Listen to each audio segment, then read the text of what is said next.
જો એક સો close mummy એક હરણ જતી રીતે હાય હરણ સો ક્લોઝ નહીં જતી રહી જો ખાસ ખાય જો તને જોવો જો તો પર્સન નહીં બસ જોવો હાય હાય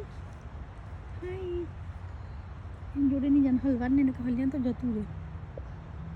બીજો નહીં તો જતું રહે હું તારો વિડીયો તારો જોડે તું જોડે જ છે અને આપણે અહીંયા ને એ હરણ આટલો જ છે જો નજીક જ છો ક્લોઝ